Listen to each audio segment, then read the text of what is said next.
noite, pessoal, tudo bem? Então, passando para lembrar que amanhã, dia 1º de abril, a Receita Federal vai liberar a pré-preenchida. É a declaração pré-preenchida que fica no portal do ECAC.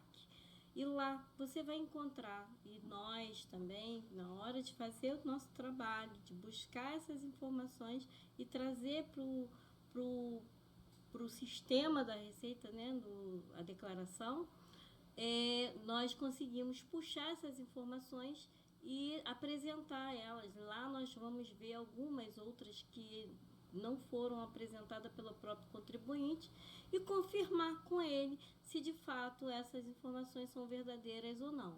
E o que ocorre é que na pré-preenchida apresentam muitas informações onde foram cruzadas, né, através dos consultórios médicos, dos próprios hospitais, onde tem plano de saúde, e através também das imobiliárias, através também de uma venda por conta do cartório em si. Então, e bancos, investimentos, ações, aonde você fez alguma transação financeira e que não foi apresentado, porque às vezes você nem lembra que teve esse tipo de transação, foi algo muito rápido. Dali, essas informações acabam indo direto para o seu portal do ECAC na pré-preenchida. Através da pré-preenchida, nós conseguimos analisar e ver alguns documentos que não foram apresentados pelo contribuinte por questões de esquecimento, porque ele também não conseguiu buscar no órgão de competência. Qualquer motivo pode acontecer. E aí é o momento de você cruzar essas informações, porque e verificar se de fato são informações verdadeiras, porque podem acontecer erros, são informações de declarações de empresas, né, que entregam e existe erros, né, pode existir, como também não existe erros e elas são confirmadas através do próprio contribuinte. E hoje eu quero apresentar para vocês quem deve declarar o imposto de renda e o que você precisa declarar. Alguns documentos também que você precisa separar para que possa ser conciliado. Para que você tenha facilidade na hora de informar, passar para a declaração, tanto pré-preenchida como aquela que você baixa, que é a PGD, e aí você consegue passar essas informações e de forma bem correta, a pré-preenchida ela só faz algumas confirmações através do que as empresas enviaram, porque os consultórios médicos, os consultórios dentários, os consultórios fisioterapêuticos, todas as áreas médicas entrega a DEMED. As administradoras de bens próprios, as administradoras de bens, né, de MOB, e o banco entrega o e-financeiro. E tem também de ações, e que faz sua entrega de declaração também. Então são cruzamentos que a Receita Federal recebe e ficam lá dentro do portal, né, da sua página do ECAC, e é necessário fazer essa conferência, porque caso esteja tudo correto, é só conciliar as informações e sempre declarar em cima de informações confrontando documentos para que não haja erro nenhum. Caso não exista realmente, então tem que desconsiderar porque houve um erro e não confirmar a informação. Mas isso tem que ser feito com muito cuidado, com muito zelo, para que não haja nenhum erro e você tenha que cair na malha fiscal por conta de uma coisa boba, né? Por conta de um momento de distração. Onde lá você vai ver quem precisa declarar, o que precisa declarar e se você precisa ou não fazer a sua declaração. Se você é isento, se você não é isento, e nós vamos verificar esses detalhes para que você saiba direitinho como declarar seu imposto de renda. Aqui, começando aqui a apresentação do imposto de renda, né?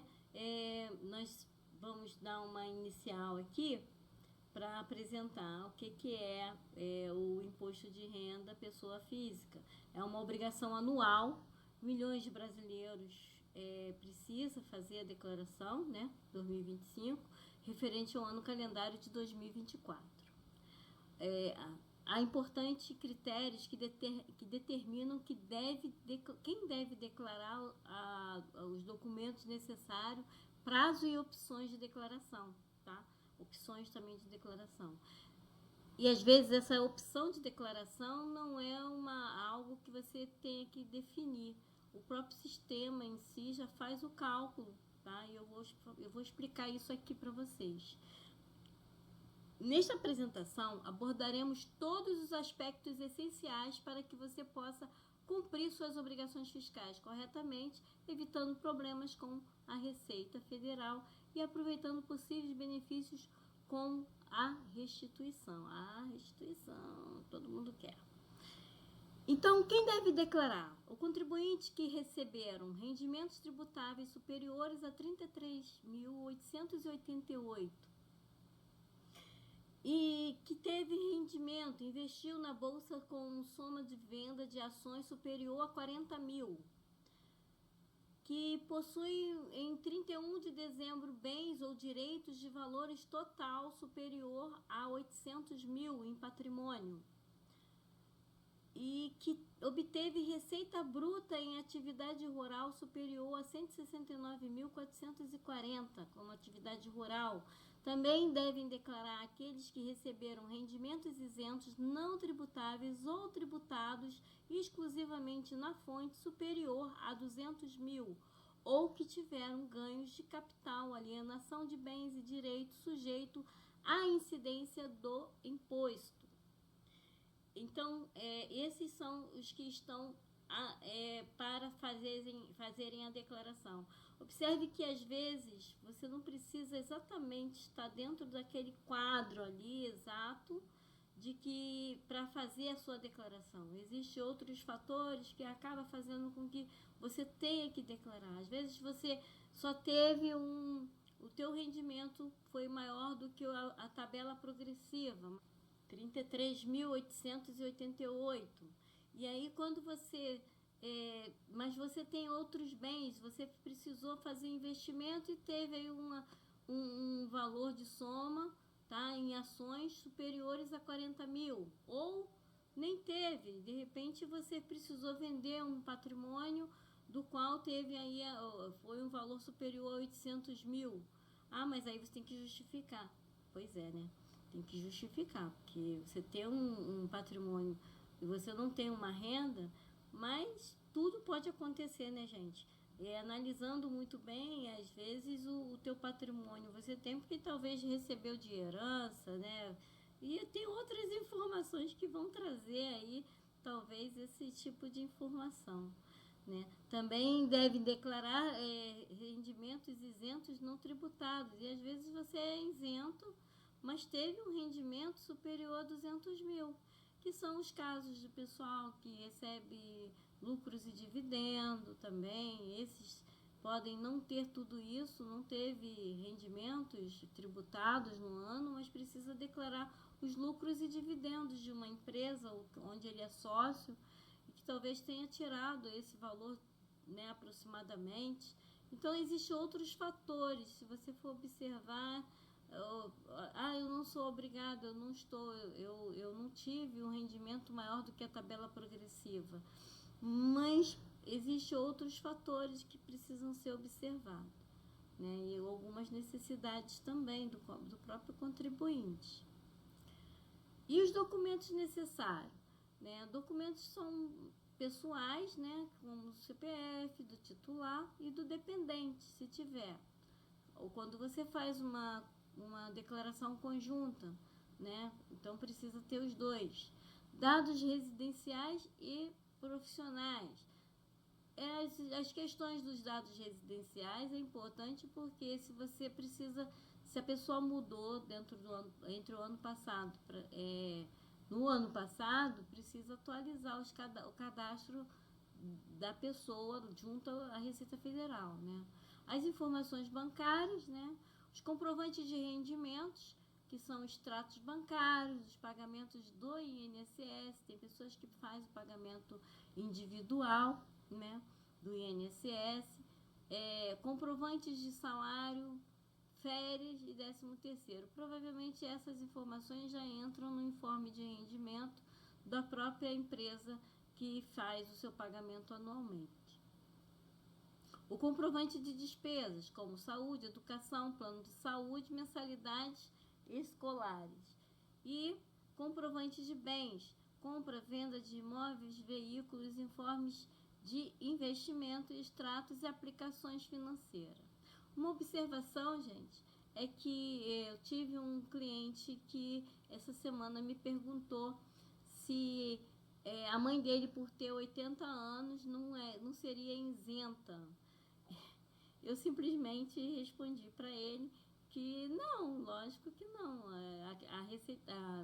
O rendimento, ele não traz o princípio da isenção através da idade, e sim pelo fato da pessoa ter um rendimento dentro da tabela progressiva. Se ela alcançou acima da tabela progressiva, em cima de todos esses detalhes que foi falado aqui, ela precisa declarar, não tem nada a ver com a idade. De repente, até uma criança tem que declarar o imposto de renda, porque foi um recebimento de uma herança, ele precisa declarar. Então, independente de qualquer situação, qualquer idade, o contribuinte precisa declarar seus rendimentos quando ele ultrapassa a tabela progressiva, o valor da tabela progressiva. E aqui, gente, vamos falar sobre o período da restituição. Houve uma prioridade, todo ano eles fazem isso, né, que é o idoso, né, tá lá no topo, ele vai ser o primeiro a receber a restituição. O idoso a partir de 60 anos ou mais, com deficiência, doente, com deficiência física, professores, contribuinte cujo maior fonte de renda seja o magistrado, e a declaração pré-preenchida, que é o PIX, né? Demais contribuintes também vão recebendo, mas a prioridade são esses. Quando eles estão dando prioridade, é a respeito do PIX, tá? Quando você tem o seu CPF cadastrado num banco oficial, um banco oficial do PIX. E daí você consegue ter a sua restituição mais rápida, um pouco mais rápido, né? Mas essas informações são dentro do própria declaração Receita Federal. Quanto ao calendário das restituições, elas são tendo um período 17, inicia a declaração 17 de março, termina em 30 de maio de 2025. O vencimento da primeira cota a cota única é até o dia 30 de maio. E o débito sai como débito automático também até o dia 10 de maio, que entregar. A DARF, fundos tutelares também, até 31 de maio, sem parcelamento.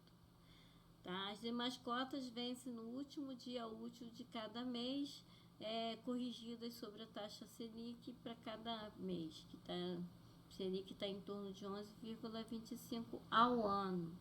Os lotes de restituição serão pagos em 30/5, 30/6, 31/7, 29/8 e 30/9.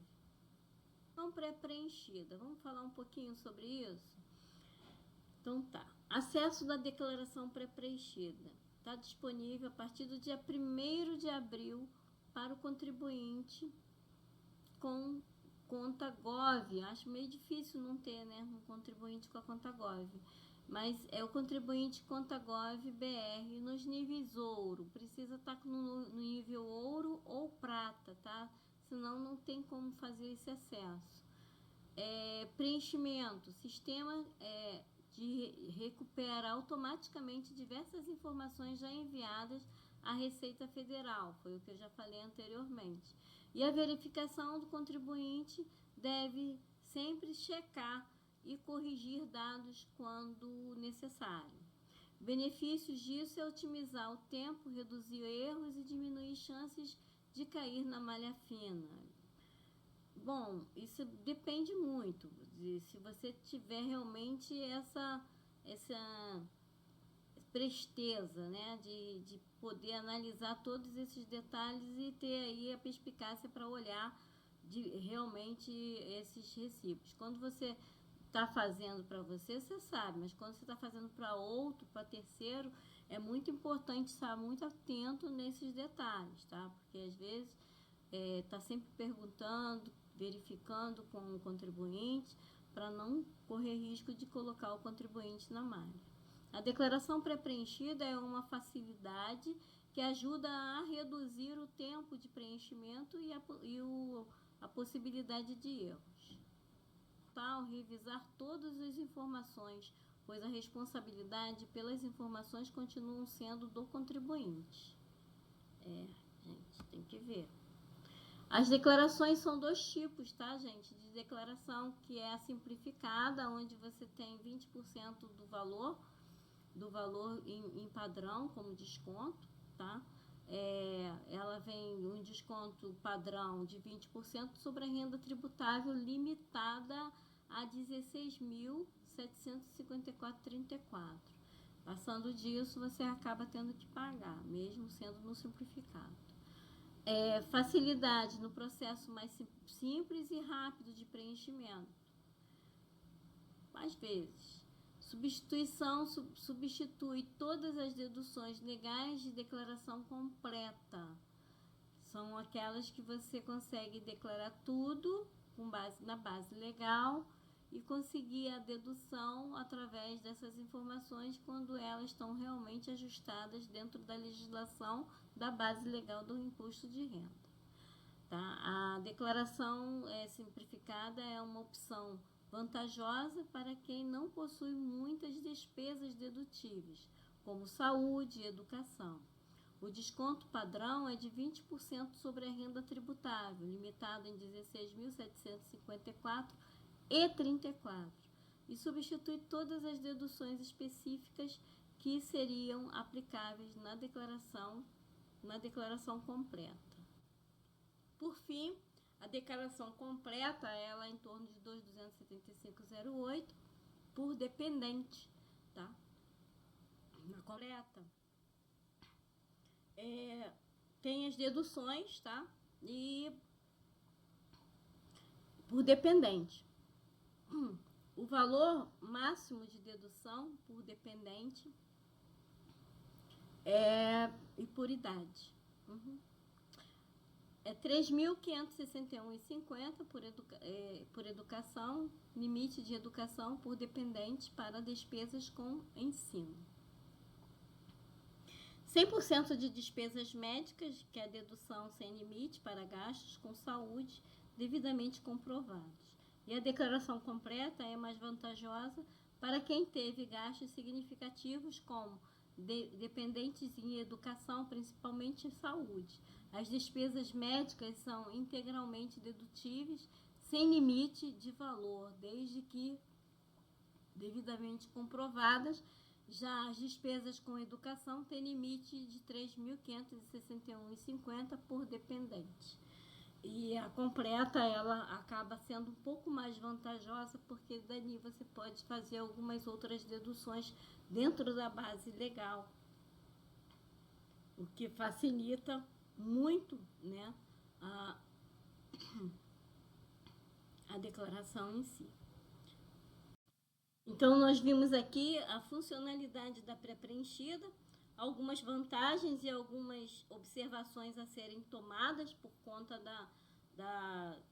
de como ela pode ser apresentada, e você precisa realmente analisar se elas são de fato corretas ou não, e isso tem condições de analisar, de ver, para não correr o risco de cair na malha. Viu também quem deve ou não declarar, quem precisa fazer a declaração do imposto de renda, e também o tipo de declaração, que é a simplificada e a completa, suas vantagens e aonde você consegue fazer o maior abatimento e aonde você consegue ter o maior valor de desconto, que chega a simplificada a 20% sobre um abatimento de 20%.